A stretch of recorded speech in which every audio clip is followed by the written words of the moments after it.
Día 111. Jueces 9.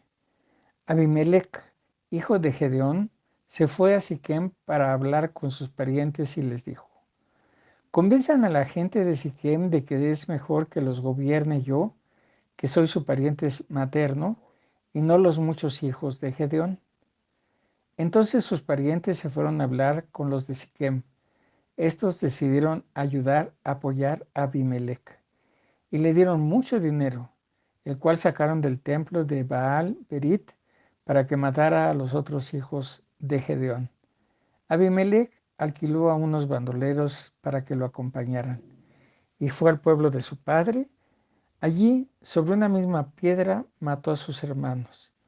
El único que se salvó fue Jotam, el hijo menor de Gedeón, porque se había escondido. Entonces toda la gente de Siquem se reunió con la de Bet Miló junto al roble sagrado que está en Siquem y nombraron rey a Abimelec. Cuando Jotam se enteró de que habían nombrado rey a Abimelec, subió a lo más alto del monte Gerizim y desde ahí gritó con voz muy fuerte: Oigan, gente de Siquem, lo que voy a contarles, así tal vez Dios los oiga a ustedes. En cierta ocasión los árboles salieron a buscar a alguien que reinara sobre ellos. Le pidieron al olivo que fuera su rey, pero el olivo le respondió: para ser el rey de los árboles tendría que dejar de producir aceite, el cual se usa para honrar a los dioses y a los hombres. Le pidieron entonces a la higuera que reinara sobre ellos, pero la higuera le respondió: para reinar sobre todos los árboles, tendría que dejar de dar higos dulces y sabrosos.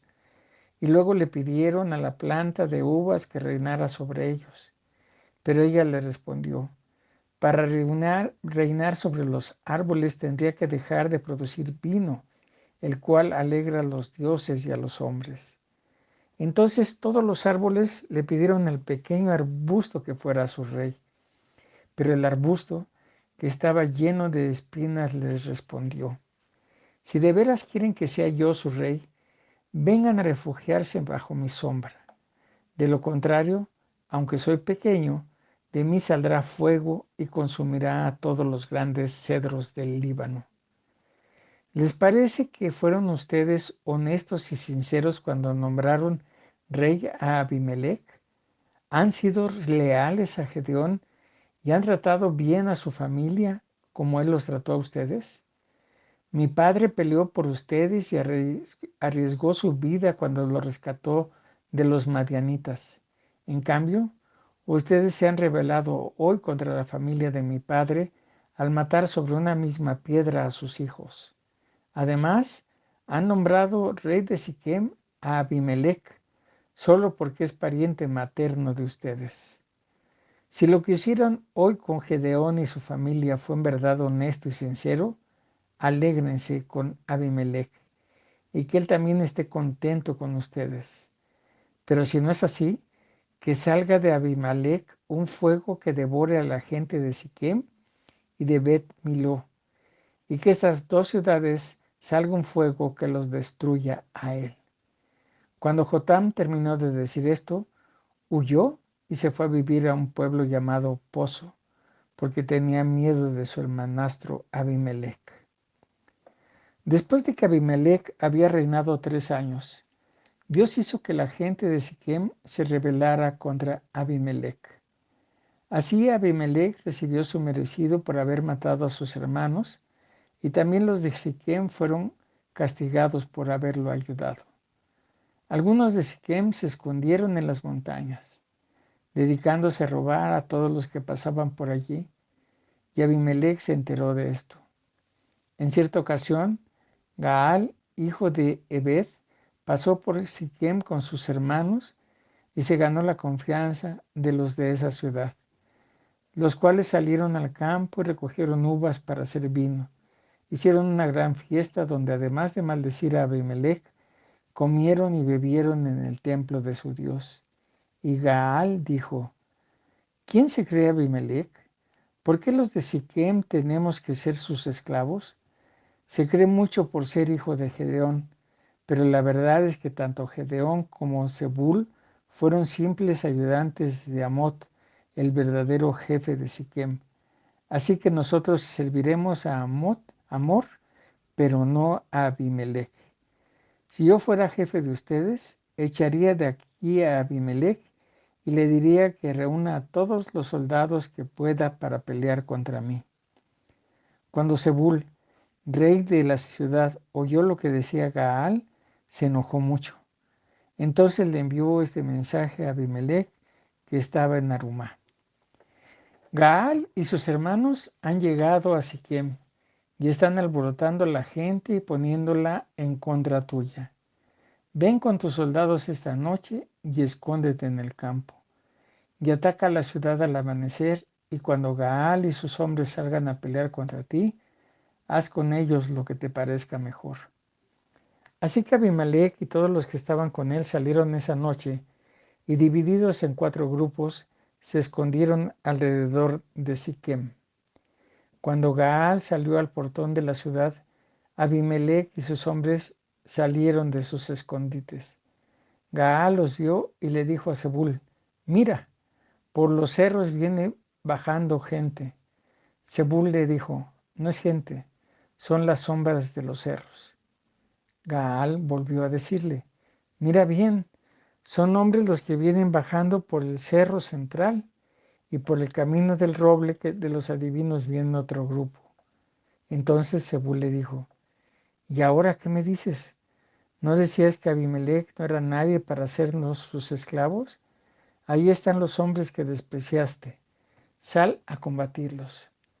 Gaal salió entonces al frente de la gente de Siquem y peleó contra Abimelech. Pero Abimelech lo persiguió y Gaal salió huyendo. Muchos cayeron heridos a lo largo del camino, hasta el portón de la ciudad. Zebul, por su parte, echó a Gaal y a sus hermanos y no los dejó vivir en Siquem. Abimelech se quedó en Arumá. Al día siguiente, Abimelech se enteró de que los de Siquem saldrían al campo. Dividió entonces a sus hombres en 3 grupos, los cuales se escondieron en los campos. Cuando Abimelech vio que los de Siquem salían de la ciudad, salió él también de su escondite y los atacó. Rápidamente Abimelech y el grupo que estaban con él fueron apoderándose del portón de la ciudad, mientras los otros 2 grupos atacaban a todos los que estaban en los campos y los mataban. Abimelech siguió peleando todo ese día hasta que se apoderó de la ciudad y mató a la gente que estaba allí. Luego destruyó la ciudad y esparció sal sobre las ruinas.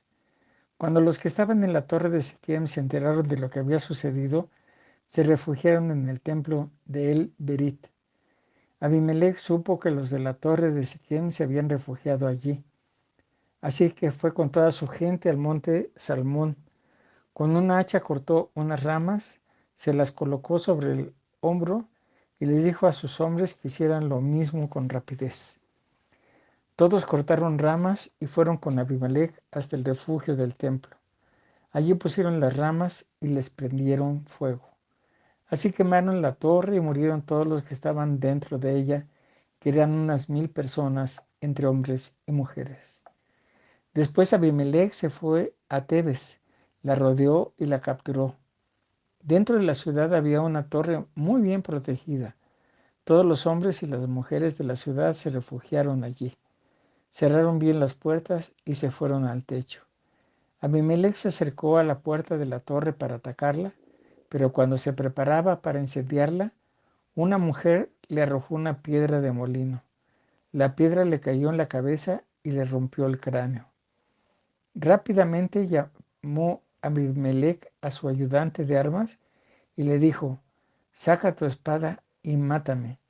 No quiero que se diga que una mujer me mató. Entonces su ayudante le clavó la espada y Abimelech murió. Cuando los israelitas se enteraron de que había muerto, regresaron a sus casas.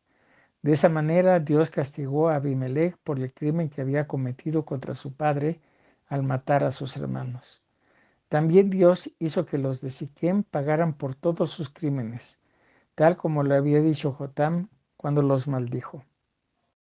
Jueces 10. Después de Abimelec, un hombre llamado Tolá, de la tribu de Isaacar, fue el jefe que salvó a Israel. Tolá era hijo de Púa y nieto de Dodó, y vivía en Samir, en las montañas de Efraín. Durante 20 años dirigió a los israelitas hasta que murió y fue sepultado en Samir. Después de Tolá fue jefe Yair, que era de Galad. Yair era jefe de los israelitas, fue jefe de los israelitas 22 años. Tuvo 30 hijos y todos ellos eran gente importante. Tenían además 30 ciudades en Galad que todavía se conocen como las ciudades de Yair. Cuando Yair murió, lo enterraron en un lugar llamado Camón. Los israelitas volvieron a pecar contra Dios porque adoraban a Baal y a Serté, y también a los dioses de los sirios, los sidonios, los moabitas, los amonitas y los filisteos.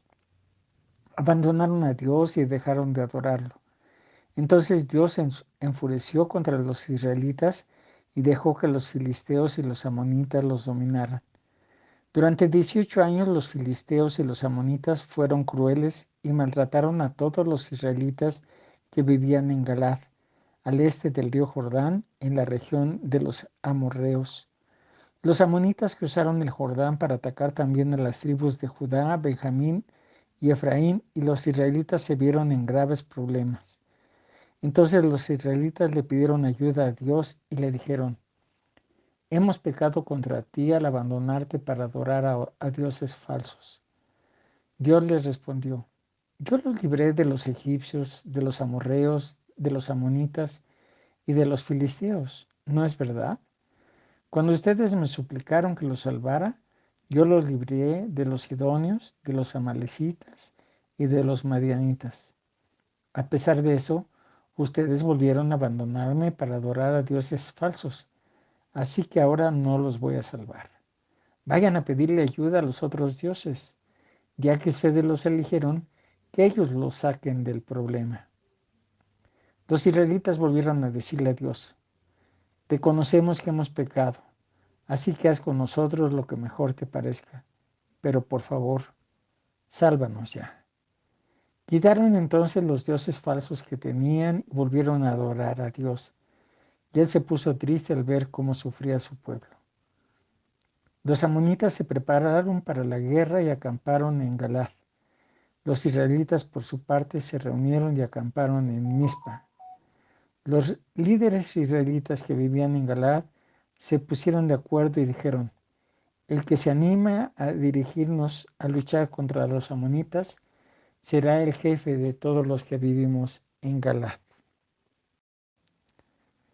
Salmos 110.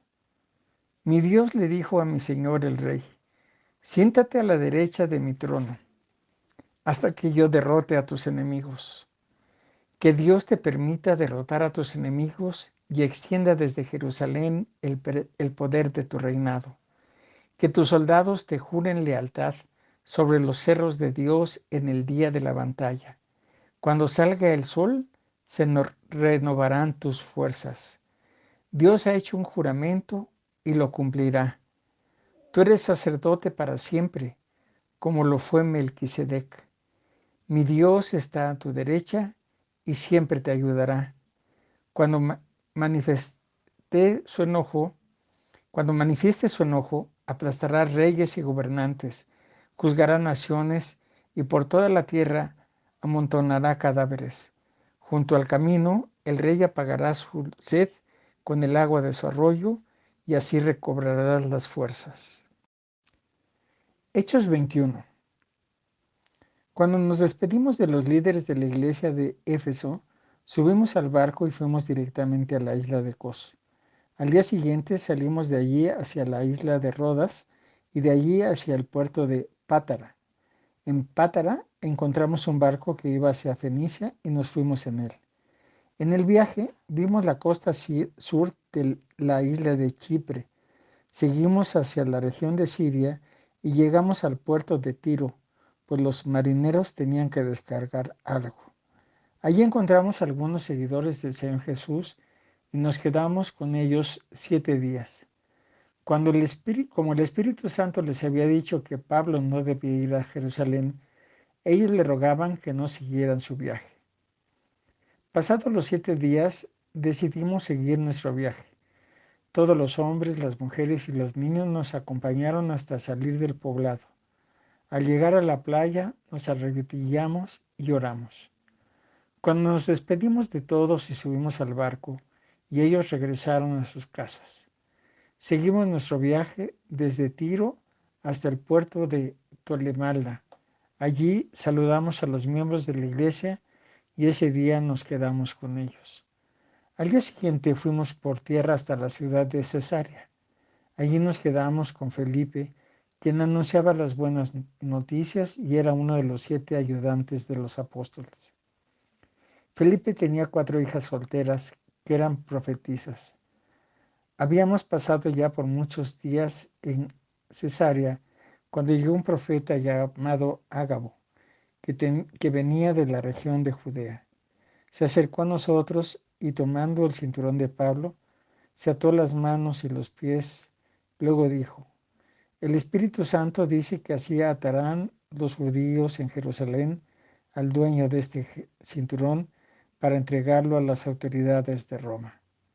Cuando los que acompañamos a Pablo escuchamos esto, le rogamos que no fuera a Jerusalén.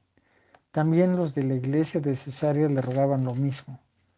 Pero Pablo nos contestó: no lloren, pues me ponen muy triste. Tanto amo al Señor Jesús que estoy dispuesto a ir a la cárcel y también a morir en Jerusalén. Hicimos todo lo posible para evitar que Pablo fuera a Jerusalén, pero él no quiso escucharnos. Así que dijimos: Señor Jesús, enséñanos a hacer lo que nos ordenas. Pocos días después nos preparamos y fuimos a Jerusalén, acompañados de algunos de los miembros de la iglesia de Cesarea. Nos llevaron a la casa de un hombre llamado Mnasón, que nos invitó a quedarnos con él. Mnasón había creído en Jesús hacía mucho tiempo y era de la isla de Chipre. Cuando llegamos a la ciudad de Jerusalén, los miembros de la iglesia nos recibieron con mucha alegría. Al día siguiente fuimos con Pablo a visitar a Santiago, el hermano de Jesús. Cuando llegamos, también encontramos allí a los líderes de la iglesia. Pablo los saludó y les contó lo que Dios había hecho por medio de él entre los que no eran judíos. Cuando los miembros de la iglesia oyeron esto, dieron gracias a Dios y le dijeron a Pablo: bueno, querido amigo Pablo, como has podido ver, muchos judíos han creído en Jesús, pero todos ellos dicen que deben seguir obedeciendo las leyes de Moisés. Ellos se han enterado de que a los judíos que viven en el extranjero, tú les enseñas a no obedecer la ley de Moisés y que les dices que no deben circuncidar a sus hijos al nacer, lo que todos los judíos hacemos. ¿Qué vamos a hacer cuando la gente se dé cuenta de que tú has venido? Mejor haz lo siguiente. Hay entre nosotros 4 hombres que han hecho una promesa a Dios y tienen que cumplir en estos días. Llévalos al templo y celebra con ellos la ceremonia de purificación. Paga tú los gastos de ellos para que puedan raparse todo el pelo. Si haces esto, los hermanos sabrán que no es cierto lo que lo que les han contado acerca de ti. Más bien, verán que tú también obedeces la ley. En cuanto a los que no son judíos y han creído en Jesús, ya les hemos mandado una carta. En ella les hicimos saber que no debían comer carne de animales que se hayan sacrificado a los ídolos, ni sangre, ni carne de animales que todavía tengan sangre adentro. Tampoco le deben practicar las relaciones sexuales prohibidas por nuestra ley. Entonces Pablo se llevó a los 4 hombres que habían hecho la promesa y con ellos celebró al día siguiente la ceremonia de purificación. Cuando entró al pueblo para avisarles cuándo terminarían de cumplir la promesa, para así llevar la ofrenda que cada uno debía presentar. Cuando estaban por cumplirse los 7 días de la promesa, unos judíos de la provincia de Asia vinieron a Pablo en el templo. Enseguida alborotaron a la gente y gritaron: Israelitas, ayúdenos. Este es el hombre que por todas partes anda hablando en contra de nuestro país, en contra de la ley de Moisés y en contra de este templo. Aún los que no son judíos los ha metido al templo. No respeta ni este lugar santo. Dijeron esto porque en la ciudad habían visto a Pablo con Trófimo, que era de Éfeso, y pensaron que Pablo lo había llevado al templo. Toda la gente de la ciudad se alborotó y pronto se reunió una gran multitud. Agarraron a Pablo, lo sacaron del templo y de inmediato cerraron las puertas. Cuando estaban a punto de matar a Pablo, el jefe del batallón de soldados romanos se enteró que la gente estaba alborotada. Tomó entonces a un grupo de soldados y oficiales y fue al lugar. Cuando la gente vio llegar al jefe y a sus soldados, dejó de golpear a Pablo. El jefe arrestó a Pablo y ordenó que le pusieran 2 cadenas. Luego le preguntó a la gente: ¿quién es este hombre y qué ha hecho? Pero unos gritaban una cosa y otros otra. Y era tanto el escándalo que hacían que el comandante no pudo averiguar lo que pasaba. Entonces les ordenó a los soldados: llévense al prisionero al cuartel. Cuando llegaron a las gradas del cuartel, los soldados tuvieron que llevar alzado a Pablo, pues la gente estaba furiosa y gritaba: ¡que muera! Los soldados llevan a meter a Pablo en la cárcel cuando él les preguntó al jefe de ellos: ¿podría hablar con usted un momento? El jefe, extrañado, le dijo: no sabía que tú hablabas griego. Hace algún tiempo un egipcio inició una rebelión contra el gobierno de Roma y se fue al desierto con 4,000 guerrilleros. Yo pensé que ese eras tú. Pablo contestó: no, yo soy judío y nací en Tarso, una ciudad muy importante de la provincia de Sicilia. ¿Me permitiría usted hablar con la gente? El jefe le dio permiso. Entonces Pablo se puso de pie en las gradas del cuartel y levantó las manos para pedir silencio. Cuando la gente se calló, Pablo les habló en arameo y les dijo: suscríbete, activa la campanita, comparte y deja tus comentarios. Gracia y paz.